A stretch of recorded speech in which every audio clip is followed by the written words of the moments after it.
Picture this. 1862, late autumn in Mississippi. Cold mist lies over the cotton, and on the front porch of Cypress Bend Plantation, a poor white farmer stands beside a black woman. Between them, on a small table, rests a folded paper for 10 acres of land. No ring, no license. Yet everyone watching calls it a wedding. Thomas Avery is 30, hat crushed in his hands. His farm downriver is gone to floodwater, his mule and his credit drowned with it.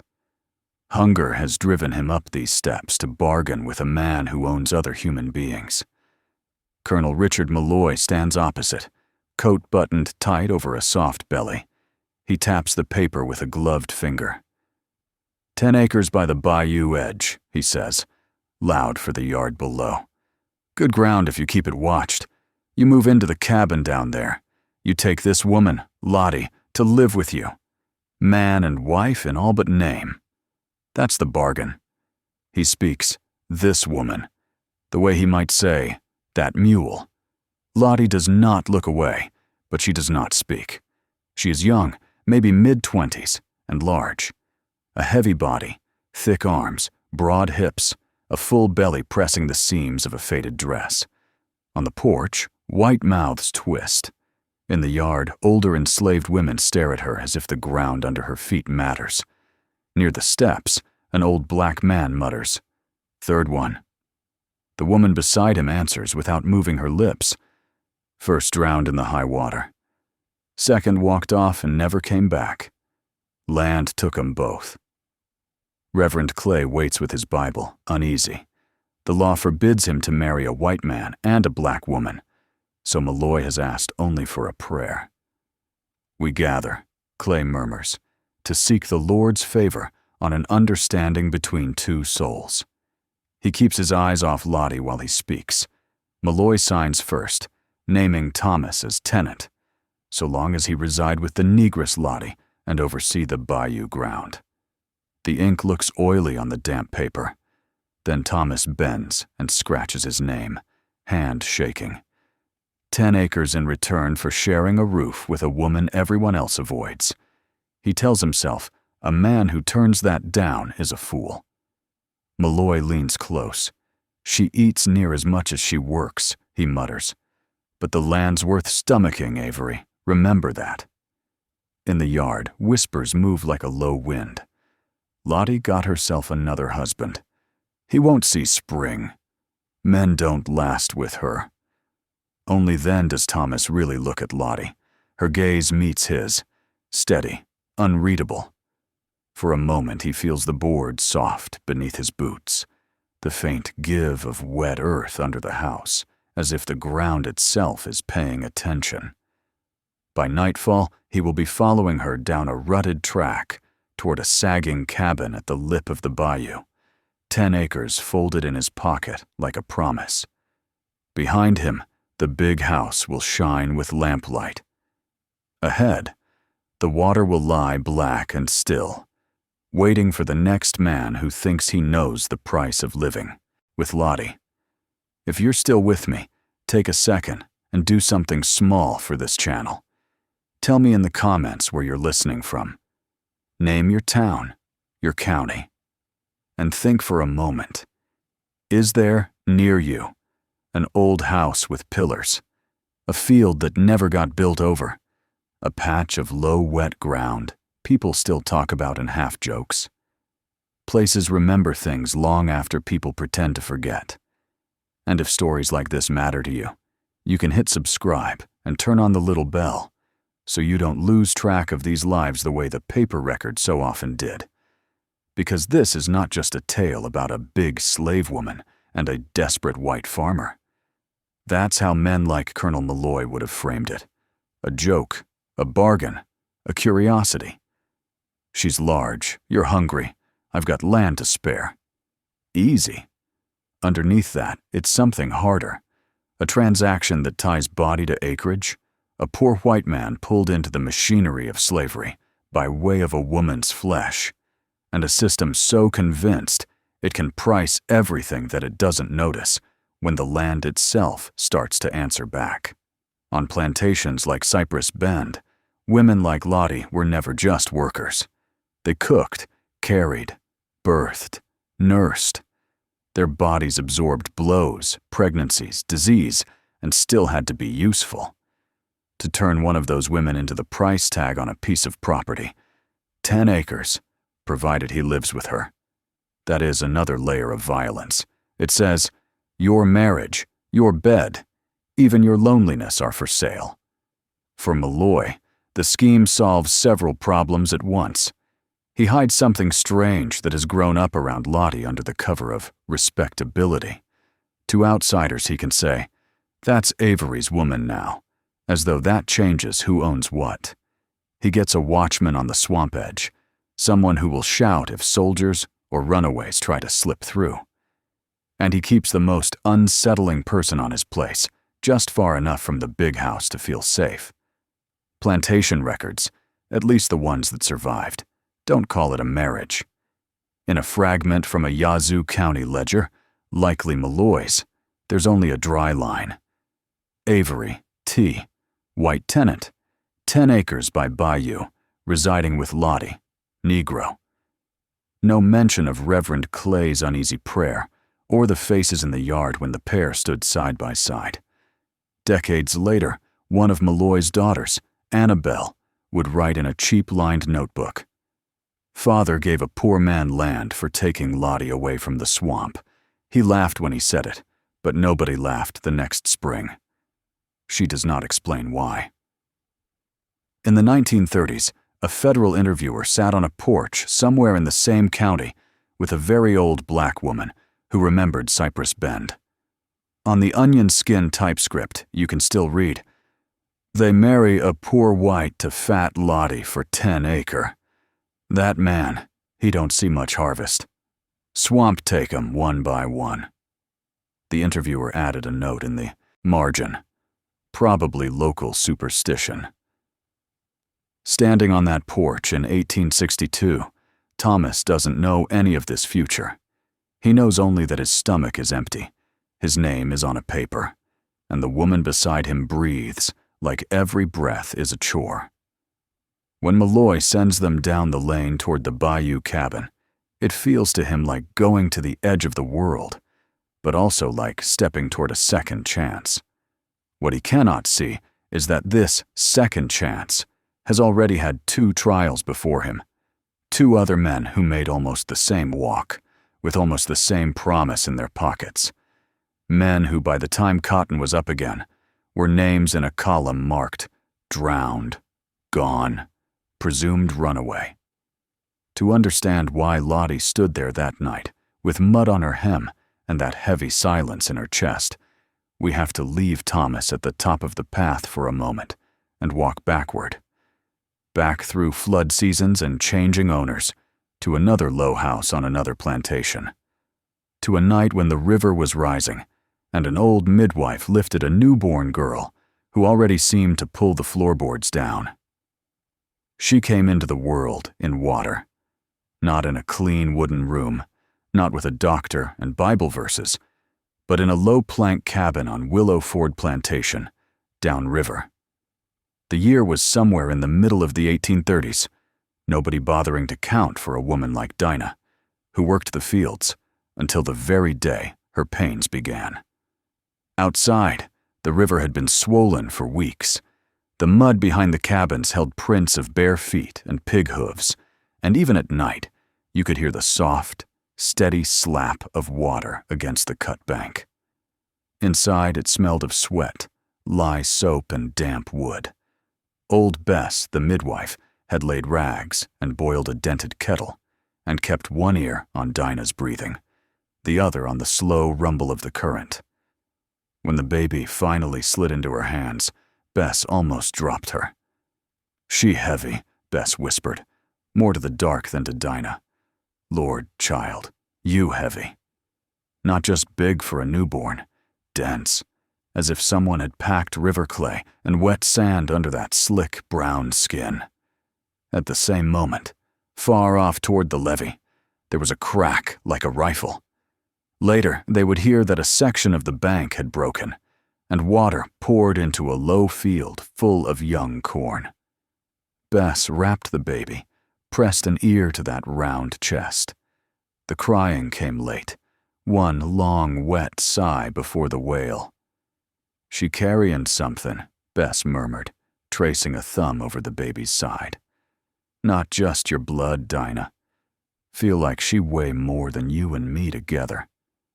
They called her Charlotte on the owner's list, but nobody black on Willow Ford used that name. To them, she was Lottie, and from the start, she did not grow like the other children.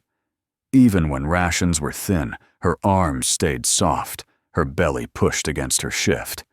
At 5, she could barely be lifted. When she fell asleep on a pallet, the boards under her creaked like a loaded wagon. She loved mud.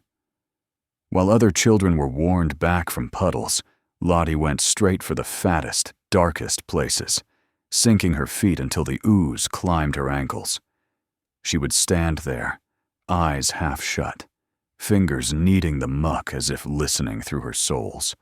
When somebody shouted her name, she came back slow, as if pulled out of a deep thought. "The land like her," one field hand muttered, holding on to her. "Don't want to let go." When the new overseer, Hale, arrived, a thin white man with quick hands and a quicker temper, he saw nothing but a joke. One afternoon, he grabbed Lottie by the arm in front of the quarters, shaking her like a sack. "Look at this," he laughed to the other whites. "Fat little cow. Feed her right, she'd drop you 12 babies, all strong as mules." His fingers dug deep into the flesh of her shoulder. Lottie did not cry. She just stared past him, toward the shimmer of the river through the trees. That night, walking home drunk along the narrow plank bridge over a drainage ditch, Hale missed the center board. The plank snapped under him like a matchstick. They found him at dawn, neck twisted, face pressed into 3 inches of muddy water. Folks said he must have stumbled. Bess, crossing herself, only looked once toward the cabin where Lottie slept. "She heavy," Bess repeated under her breath. "Heavy enough something else don't have to fall." A few years later, when debt and bad harvests pushed Willow Ford's owner to sell off part of his stock, a trader from upriver came. He looked over arms and teeth, pinched muscles, asked prices. When he got to Lottie, 15 and already broad as a woman twice her age, he grunted. "Too big for field. Good in kitchen. Maybe good for keeping a house from blowing away." He thought he was being clever. She was shipped up to Cypress Bend with a small lot of others, chained on a flatboat that smelled of tar and fear. The first time her bare feet sank into the muck of Malloy's bayou bank, she shivered, not from cold, but from recognition. The wet earth gave the same slow answer up through her bones as it had downriver.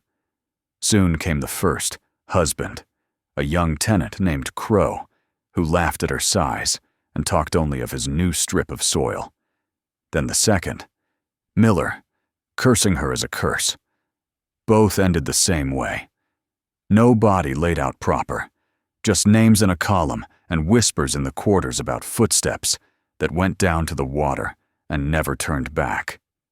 By the time we returned to 1862 and that third poor white man on Malloy's porch, Lottie has already been promised more than once, promised to rivers, to levees, to men with calloused hands and men with ledgers.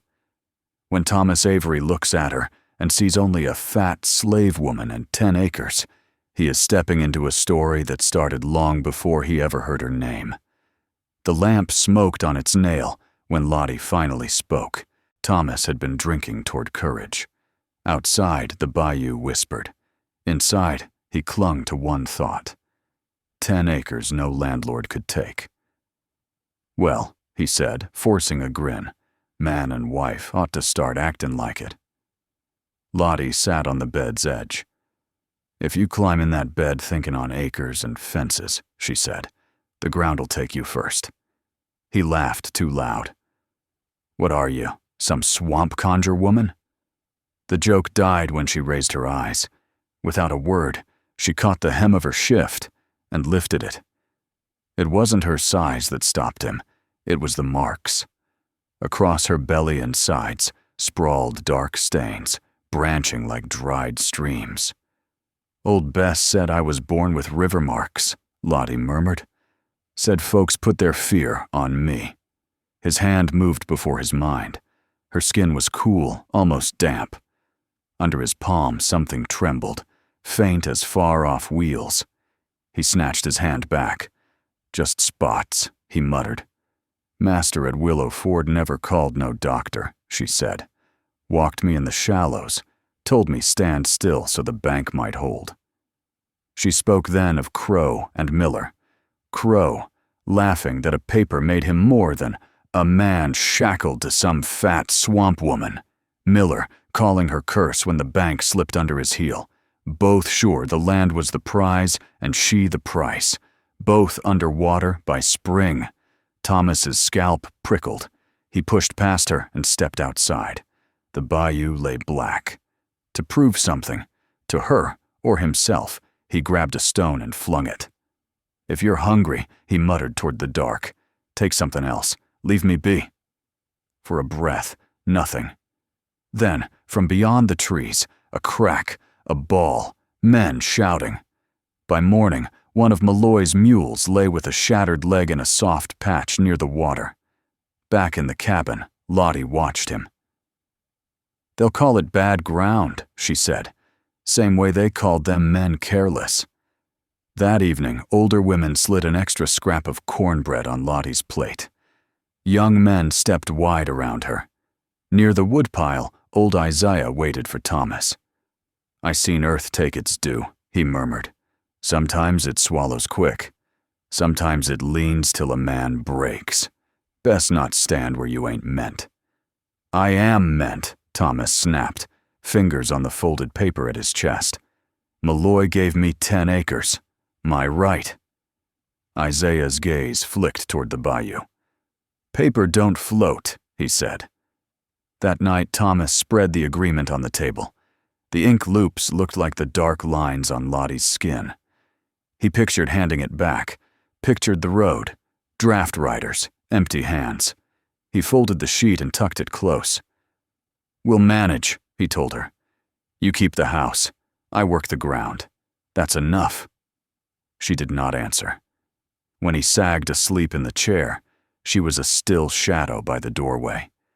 In his dream, the 10 acres swelled, then sank to black soup. 2 pale faces hung just beneath the surface, hands pushing up. He woke with a shout. Gray light edged the window. Lottie knelt on the threshold, head bowed toward the unseen water. Her whisper slid along the floor. "Hush now," she told the dark. "Not yet. Not this one. Others owe you first." By midwinter, the figures at Cypress Bend had turned. Colonel Malloy sat by the lamp, thumb sliding down his book. Corn spoiled. A stretch of fence gone to mud, 1 steer dead. Each line had a dollar mark. The sum at the bottom hurt his eyes. 1 entry stayed neat. Avery, 10 acres by bayou. He glanced toward the window, where a faint glow sometimes marked Thomas's cabin. "Edge of the swamp holding better than my high ground," he told his wife. "You'd think the water would eat him first." "It's that woman," she said. "Folks talk." He laughed once and left it there. On Sunday, Reverend Clay came to preach. After the hymns, he walked the yard, gaze on the low ground. "I hear they speak of a woman by the bayou, as if she keeps it in place," he said. "They fear her more than hell." Malloy snorted. "They say she's heavy enough to pin the bank. Fool talk." "Fool talk can rule hearts," Clay replied. "If their fear gathers round her, you've raised a rival altar." He asked to see her. That afternoon, Thomas and Lottie stood under the chinaberry tree while Whites watched. Clay weighed Lottie with his eyes. "You are a wife," he said. "Remember, you belong first to the Lord." Her hands rested on her apron. "I've been belonging," she answered. "Don't see my name in his book or yours." A breath of sound moved through the slaves. Clay's mouth thinned. A week later, a young physician rode in from Vicksburg, Dr. Elliot Ward. After tending a sick child, he shared Malloy's whiskey and heard, half in jest, of drowned tenants and the swamp wife. Marsh banks and carelessness, Ward said. Still, superstition teaches. May I observe her? In the yard, he circled Lottie with the cool interest of a buyer. He did not touch. Any fainting? He asked.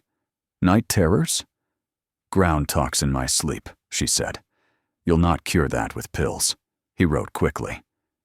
Before leaving, he had Thomas pull him along the bayou. Ward leaned over the skiff, studying roots and slick curves where a man would vanish. If your renters died here, this mud did it, he said on return. Not some woman's bulk.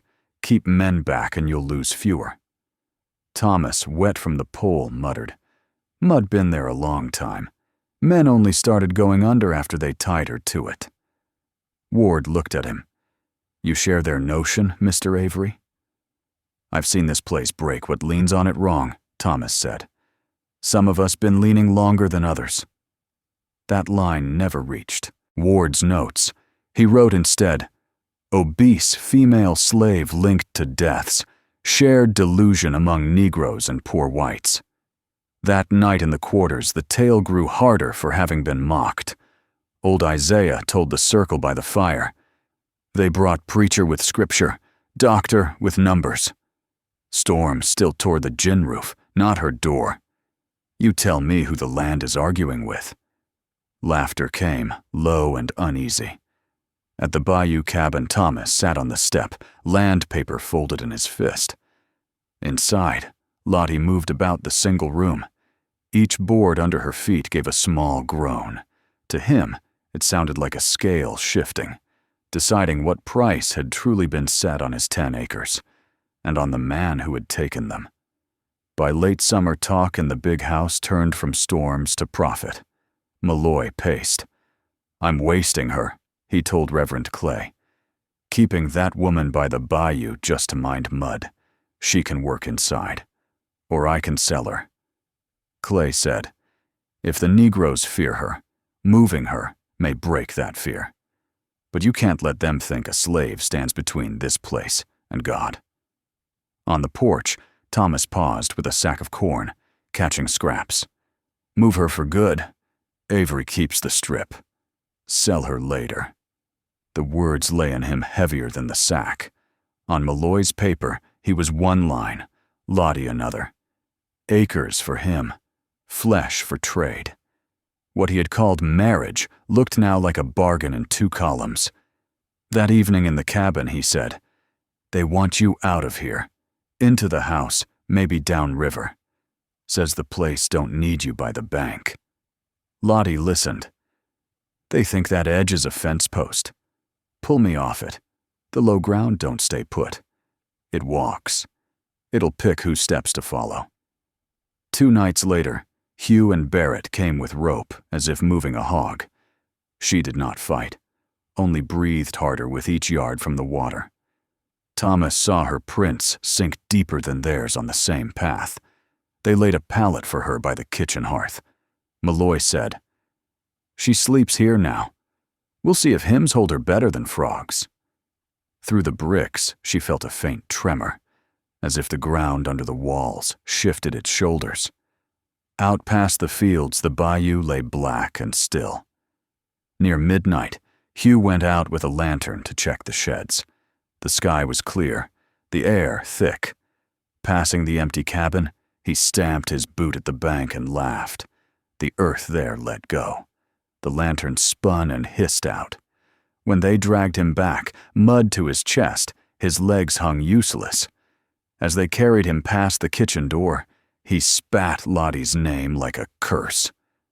By dawn, the story ran through the quarters. The woman had slept under the master's roof, and the ground had taken a white man anyway. Lottie sat with her hands in her lap. A sound slipped from her, half laugh, half sob. They pull me off that line, she told Thomas, and the bank still takes its share. I'm tired of holding what they fear and never being the one they choose. He had no answer. His land paper felt thin, ready to melt between his fingers. That afternoon, Annabelle slid into the kitchen. "Did you do that to Mr. Hugh?" she whispered. "No." Lottie's voice was flat. "He did it. Thinking dirt don't know his name. Your daddy set me by the water, then snatched me away. Something had to fall even." That night, the girl wrote in her small book, "We moved Lottie, and the yard broke a man instead. Maybe the lowland minds her more than it minds father." When the house slept, Lottie lay on her pallet. Beneath the bricks, the same slow pulse she knew from the bank pushed up. "I can't stand between all of you, and what you owe forever," she whispered. "Pick which one you're coming for, and leave the rest." No voice answered, only that quiet thrum under her spine, as if the earth was drawing one more breath before it chose. By late spring, the war rolled closer, even out here, where the fields met the wet woods. Some evenings, you could feel the thud of distant guns in the window glass before you heard them. Men on the road talked of Vicksburg under siege, blue flags on the river, contraband camps where former slaves waited in tents of canvas and mud. On Cypress Bend, the rows still had to be hoed, but everyone felt the strain in the air. Malloy rode the boundary more often, eyes fixed on the strip of bog and cane that hugged his land. "If Yankees come," he told Thomas, "they'll not march straight up the front road like gentlemen. They'll cut through that low ground. That bayou is the back door." She, his chin jerked toward Lottie, stays where she can hear it breathe. Lottie's sleep grew thinner. Some nights she jerked awake on her pallet in the kitchen, heart pounding like hooves. "I see men in blue," she murmured to Thomas one dawn, when he came for coffee. "They walk where the water quicksand, but it don't take them. Not yet. It's waiting to see who they for." He tried to laugh it off. "Blue, gray, it's all men with guns to me." "Guns one thing," she said. "Ground another." Soon after, Dr. Elliot Ward came back. Not in his town coat now, but in a worn gray jacket, surgeon's bag over his shoulder. Confederate command had him riding plantation to plantation, patching up fevers and bullet wounds, taking notes for a future book he thought he might write. At supper, Malloy, half boasting, said, "Doc, you remember that fat swamp gal you saw? Story's grown longer. Some here claim water minds her. I say it's soft heads and softer soil. You want a puzzle? Go take a look." Ward did. In the backyard, he had Lottie step onto a crude scale, barrel hoop and plank, counted out stones, muttered numbers. He pressed his fingers into her side, where the dark marbling lay under the skin, cool and damp to his touch. "Amazing subcutaneous deposits," told Malloy. "She holds heat and moisture oddly. Could explain folk tales." Then he coaxed them all down to the bayou. He scratched marks in the mud with a stick, gauged depth with a pole. "Stand here," he told Lottie, barefoot in the muck. The bank held. "Now 2 steps that way." She moved, each footprint filling instantly with brown water. A few yards off, a slice of bank gave way with a sigh, sliding into the channel. Ward flinched, then forced a smile. "High water table, that's all. Coincidence unnerves us, Mr. Malloy." From the trees, the field hands watched, faces tight.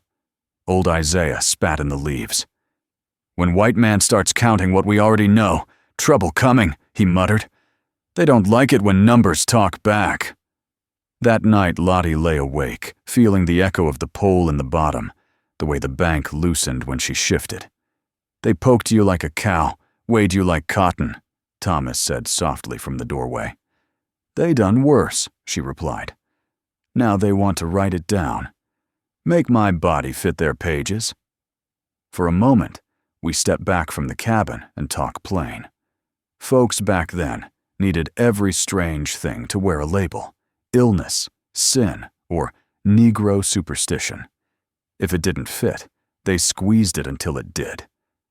Tell me in the comments, when something today doesn't suit our tidy boxes, do we still do the same? Call it a disorder, a bad attitude, or just crazy, so we don't have to ask what it says about the system. In his tent that evening, by lantern light, Ward opened his journal and wrote a new line under plantation cases. L. Swamp woman on Malloy Place. Further observation warranted if war permits. He underlined the last 3 words, closed the book, and never knew that on that same night, Lottie dreamed again of blue coats walking the water, and behind them, faint but steady, a long column of people in chains, stepping where she used to stand. By 1863, the guns thundered on the river, but on Cypress Bend, men still feared the bayou more than the Yankees.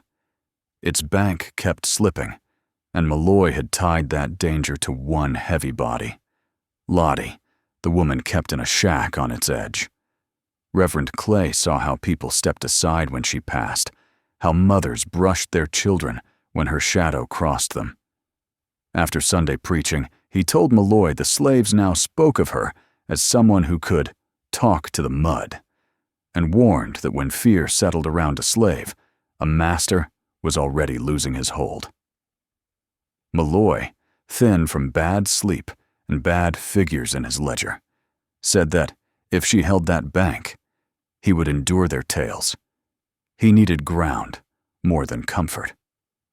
Clay answered that every story ended the same way. Lottie standing, some man gone, and asked if Malloy meant to be the next name in that chain. They agreed on a cure the whole place would see. Next Sunday, they drove everyone to the Yazoo Bend, where Clay held baptisms. Whites in pressed clothes, slaves in their least ragged garments, overseers with rifles hanging loose. Lottie came in a plain dark dress, head wrapped, wrists loosely tied with cloth. Clay opened his Bible and cried that some said this woman ruled earth and flood, but only one name stood above fear, and that he would mark her as the Lord's, not the swamp's. He forbade spirituals. No wade in the water rose from the bank, only his voice and the slap of current. At his order, Lottie stepped down until the river reached her shoulders. Under the weight of those eyes, she shivered. Clay lifted his arm, named Father, Son, and Holy Ghost, and forced her under. For one long breath, the whole bank held still. When he dragged her up, gasping, white fire split the clear sky. The bolt struck a dead oak on the hill and leapt to the old cotton shed beneath. Lint and dry boards went up in one harsh flare. Malloy and the men ran, beating at flame with coats, Clay dropping his Bible in the mud to help, while the superstitious hands watched in a ring of silence. By evening, the tree was a black fork, and the shed a burned box. Clay's voice was ragged, Malloy's palms blistered. Lottie sat in the kitchen doorway, dress still damp, watching smoke smear the light where the tree had stood. Back in the quarters, women whispered that the preacher had tried to wash her, and the Lord had burned the master's cotton instead. Others muttered that the devil had taken his share. Old Isaiah said only that when prayer changed nothing, white folks reached for the stick. Malloy sent for Thomas and told him that since he lived down by the bayou with her, he would mind who she spoke to and what tales she fed them, and that any new fear among the hands would be taken out of his hide. Thomas felt debt, color, and danger twist together like rope. To obey was to help chain her. To refuse was to stand alone among men like Malloy. So he nodded because there was nowhere safe to stand. That night, in the shack by the bayou, Lottie said Clay's book water had not touched what the planters had tied between her and the mud. Thomas answered that people were afraid of her and of the stories. She said they were afraid of what they had sold, not of her. When a town begins to crack, people almost never blame the foundation.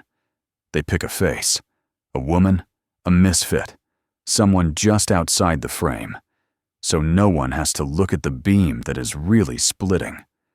On Cypress Bend, that face had become Lottie's. Later, Clay told Malloy that if she stayed, the slaves would trust her shadow more than his pulpit, and that today a shed had burned, and next time it might be the roof of the big house. Malloy replied that if she went, perhaps that cursed Edge would go back to taking cows and fences instead of men he needed, and in his ledger he wrote beside her name, L by Bayou, remove at night. No record. Hours on, Thomas passed an open window and heard the plan stripped to bare words. No witnesses, just another colored lost in the dark, war covering many things. He carried that chill down to the water, where Lottie sat on the step outside their crooked door, big hands on her knees, watching the slick black line of the bayou. Without turning, she said they reckoned handing her over would settle their account. When Thomas whispered that she did not know what they meant to do, she answered that she knew enough. By morning, somebody would be married to that mud for good, and the only thing not yet chosen was whose name the ground would keep. The night they chose was starless, the kind of dark that makes a lantern feel small. Crickets had gone quiet, as if the whole place was holding its breath. Malloy knocked on the shack door himself, not sending a boy. "Come on," he said. "We're going to talk about your place here." Barrett stood behind him with a rope coiled in one fist and a pistol at his hip.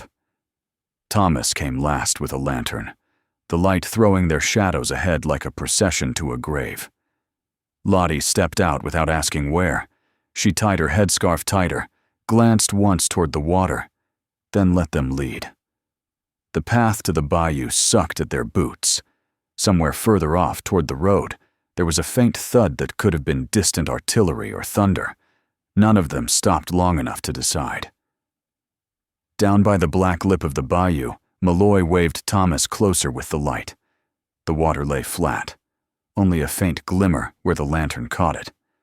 On the other side of the plantation, a dog barked, then another. Barrett shifted, muttering that they ought to hurry. Malloy took Lottie by the arm and steered her right to the edge. His voice was low and raw. "You've cost me cattle, fences, men," he whispered. "You've filled these fields with foolish talk. If the swamp wants you so bad, it can have you. Then this ends." Thomas found his tongue. "Colonel, the war, the flood, all of that was coming, whether she stood here or not." Malloy didn't even look at him. "War I can blame on Richmond, rain on heaven. This," he tightened his grip, "this I can settle with my own hands." Behind them, from the direction of the lane, came a sharp crack of gunfire, unmistakable now. Shouting followed, high and panicked. Union horsemen had slipped in under the same darkness Malloy had counted on. Light flickered for a moment against the sky, where someone fired back from the big house. The noise rolled over the water just as Malloy shoved. Lottie's bare feet slid in the damp soil. For a heartbeat, she tottered, almost going forward. Then she swung one step sideways, heavy and sure, planting herself on a firmer patch of ground. The strip where Malloy and Barrett stood gave way. There was no great roar. The earth simply sighed and dropped, a slice of bank folding into the bayou. Both men went with it. Barrett's shout cut off as the mud and water closed over him. Malloy clawed for purchase, eyes wide, one hand slapping against slick roots. Thomas lunged on instinct. For a split second he had a choice, or thought he did. Reach for the master's flailing wrist, or for the woman standing solid on the only steady patch left. His fingers brushed Malloy's coat, slid on wet cloth. There was nothing to grip. The swamp pulled down like a hand closing. He grabbed Lottie instead, hauling her back from the collapsing edge. Under his palm, her arm felt cold and dense, as if all the weight he had bargained for was finally real. Behind them, chaos broke open. Union troopers thundered into the yard, blue coats flashing in and out of the lantern glow. Doors flew wide, women screamed, children ran. Some of the enslaved rushed toward the road, chasing the promise of those uniforms. Others slipped past the stables and into the dark near the water, trusting the old paths more than strangers with rifles. Upstairs in the big house, Annabelle Malloy pressed her face to the glass and saw only fragments. The bobbing point of Thomas's lantern, her father's hat spinning once on the surface before vanishing, the broad outline of Lottie on the bank, as if nothing could move her. By morning, the soldiers would be gone, driving stock and wagons ahead of them.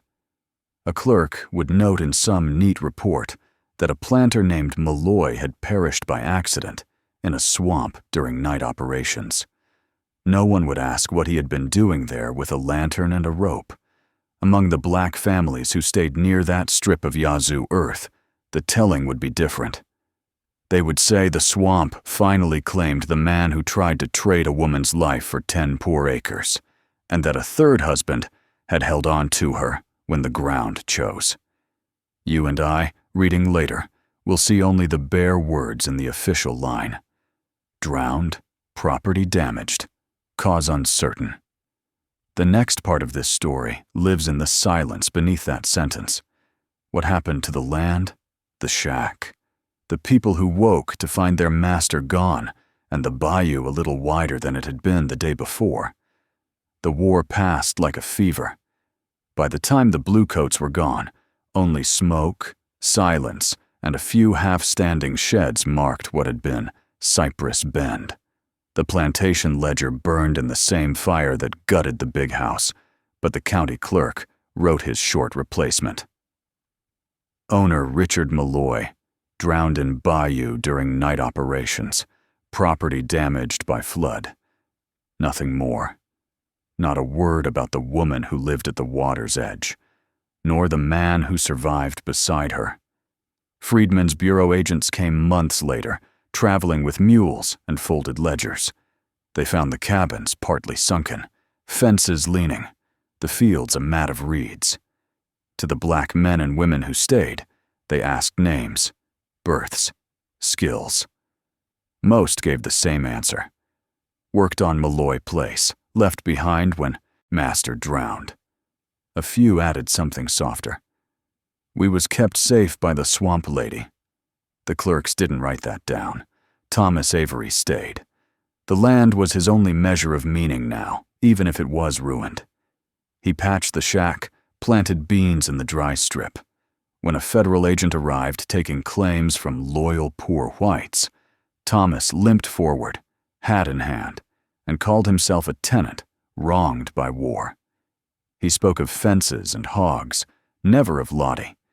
The clerk eyed his ragged coat and scrawled, "Indigent, unverified." Each night he sat by the door where the mud still shimmered with thin water. His leg, twisted since the flood, ached like a slow confession. Once, half asleep, he asked Lottie, "Do you ever wish you'd gone with them? To the Union camps, north, anywhere but here?"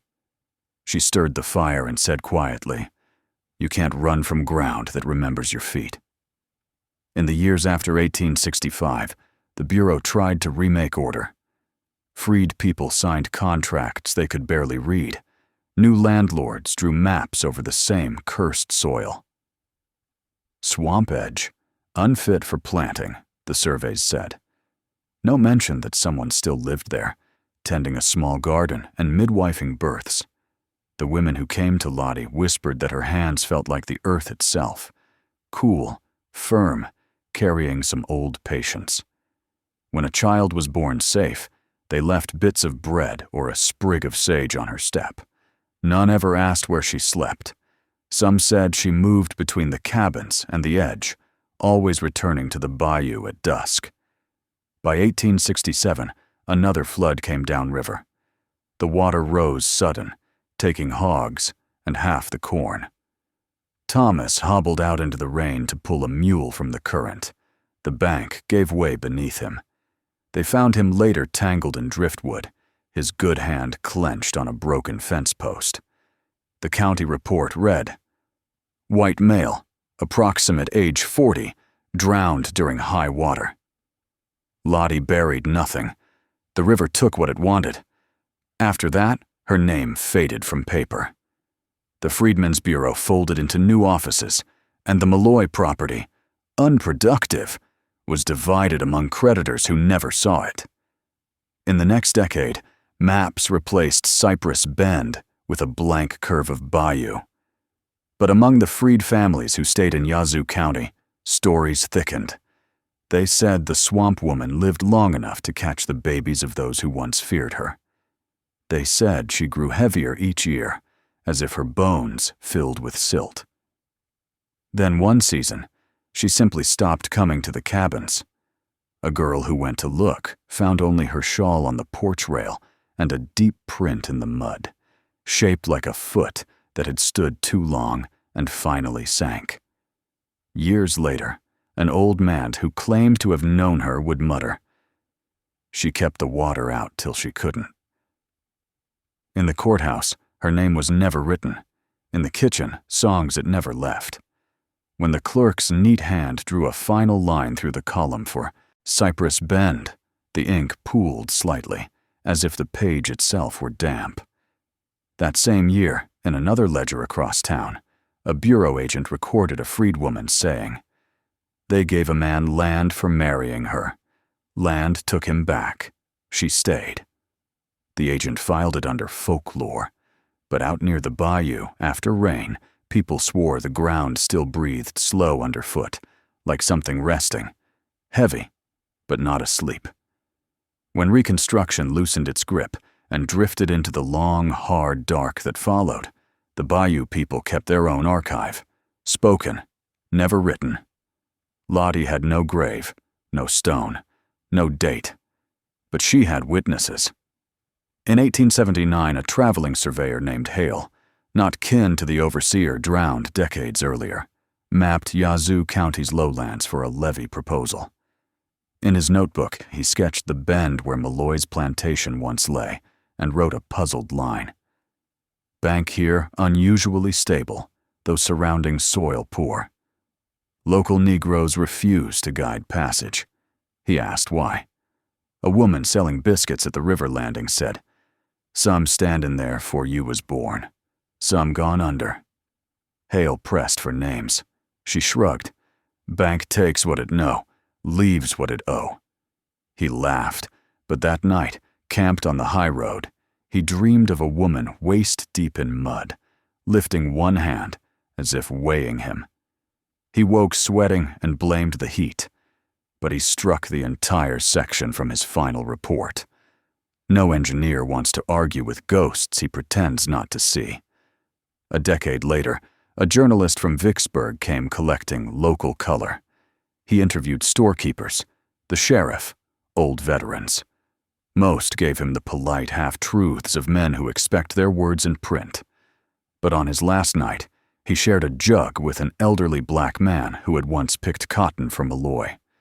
"You want a story?" the man said. "Write this. There was a woman kept the river from taking this place clean, heavy as truth, heavy as sorrow. They passed her from man to man like a mule with a curse on it. She don't lie in dirt now. Dirt lies in her." The journalist chuckled, thinking it a tall tale. Back in his hotel, he drafted a paragraph comparing the rumor to African superstition. Then he paused, staring at his own handwriting.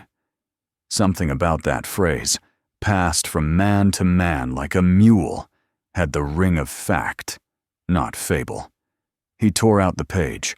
The printed article mentioned only "Swamp Legends of Yazoo County," a phrase safe enough for white readers and empty enough to hide what he'd heard. Then came the 1927 flood, the great one. Water swallowed towns, cotton gins, schools, half a county. Refugees crowded the levees for miles. When government photographers arrived, they captured neat lines of white families under canvas, and, far off, the overfull black camps. In one blurred glass plate image taken near the destroyed bend, the bayou bank is visible behind a cluster of tents. A dark shape sits there, broad, still, hard to scale. Archivists label it stump or debris, though the outline looks, to anyone who remembers the old stories, disconcertingly like a seated woman with her head bent forward.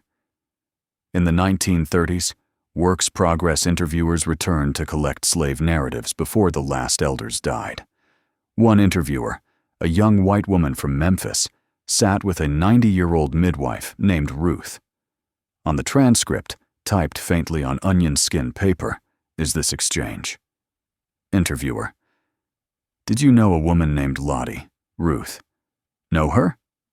Child: She the one kept our babies safe when the ground was hungry. They say she was big, but that weren't flesh. That was all the sorrow she held. Interviewer: How did she die? Ruth: Die? Who said she died? The interviewer added a pencil note. Informant confused, perhaps senile. But she underlined the last answer twice. By the 1950s, the land had shifted again. A boy fishing along the bend found an iron shackle half-eaten by rust, fused to a lump of hardened mud. His grandfather told him to throw it back. The boy kept it anyway. When his house burned years later, the only thing left intact in the ashes was that same lump, blackened but unbroken, still holding its shape. In the 1970s, a black historian from Jackson, Dr. Irma Wells, gathered oral traditions for her dissertation on Women of the Yazoo Lowlands. She sat in kitchens and porches, drinking chicory coffee, asking careful questions. In one taped interview, an old woman leaned close to the microphone and said, "Every place got a keeper. Sometimes it's a man with a badge. Sometimes it's a wall with names on it. Down here? It was her. She ain't chosen. She just too heavy to leave." Dr. Wells transcribed everything except that line. In the dissertation's final chapter, she footnoted a single reference. Local legend attributes unusual durability of certain banks to a former enslaved woman known only as L. No committee in 1976 wanted more than that. And so the records, official ones, grow thinner as the stories grow thicker.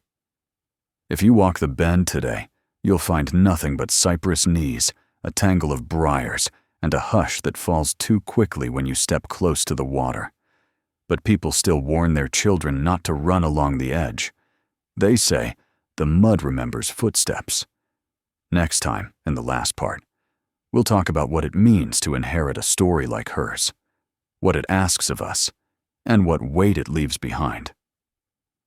By the time you or I arrive at that bend in the 21st century, nothing remains that officially bears her name. No sign, no marker, not even a county myth printed on a brochure. Just a curve of brown water, a ridge of cypress roots, and a hush that sinks into the air as if the place is listening. But the stories haven't died. They've only changed shape. In 2008, a highway project planned to straighten a dangerous curve near the old Plantation Road. Engineers surveyed the soil. The report noted unexpected density, anomalous moisture retention, and subsidence risk inconsistent with topography. The most direct route would have cut through the bayou's edge. The state rejected it without stating why. Locals said the ground simply wouldn't allow it. In 2014, a true crime podcaster passed through Yazoo County, researching a string of disappearances from the 1880s. When she interviewed residents about the Malloy drownings, she kept hearing the same sentence, in accents young and old. "Ask the water what it keeps." She didn't use that line in her episode. "Too strange," she said later. "Too close to folklore to fit the genre." And then in 2021, a graduate student named Naomi Carter, no relation she knew of, requested a box from the state archives labeled Plantation Claims Yazoo County, 1860s, 1870s. Inside, she found brittle bureau forms, scraps of contracts, a charred ledger corner, and, tucked between two survey maps, a folded sheet with a faint watermark. On it, in uneven pencil, almost rubbed away, were 4 words. She held the ground. Naomi asked the archivist who filed it. He shrugged. No accession slip, no donor note, probably misfiled decades ago. But she kept staring at those 4 words, turning them over in her mind, like a coin whose face had been worn into smoothness. She drove out to the bend at dusk. The light dripped gold through the moss. Cicadas buzzed low. The water was still enough to hold the sky like a cracked mirror. Naomi walked to the bank and felt, she didn't know what. Wait, maybe. A hush that wasn't silence, but attention. She crouched and ran her fingers over the mud. It held the print of her hand a moment longer than it should have. She pulled back quickly, breath catching, and laughed at herself for being spooked by dirt. But as she turned to leave, she noticed something at the waterline, a single footprint filling slowly with murky water. Too deep for its size, too steady in its outline, as if someone had been standing there, watching with her, just a moment before. She didn't touch it, didn't photograph it. She backed up the path, the evening turning the trees to silhouettes. Later that night, she typed into her notes, "If stories are weights passed down, maybe some bodies carry more than their share. Maybe some names fall through the pages, but stay in the ground. No one will ever prove that Lottie lived beyond memory. No historian will sign their name to that. But the people who live nearest that bend still leave flowers after heavy rains. Not bouquets, just small gifts. A piece of bread, a scrap of ribbon, a newborn sock, a sprig of cedar. They say it's not for luck. It's for gratitude. For a woman who was never allowed to choose her life, but somehow chose her place. And for the ground that listened.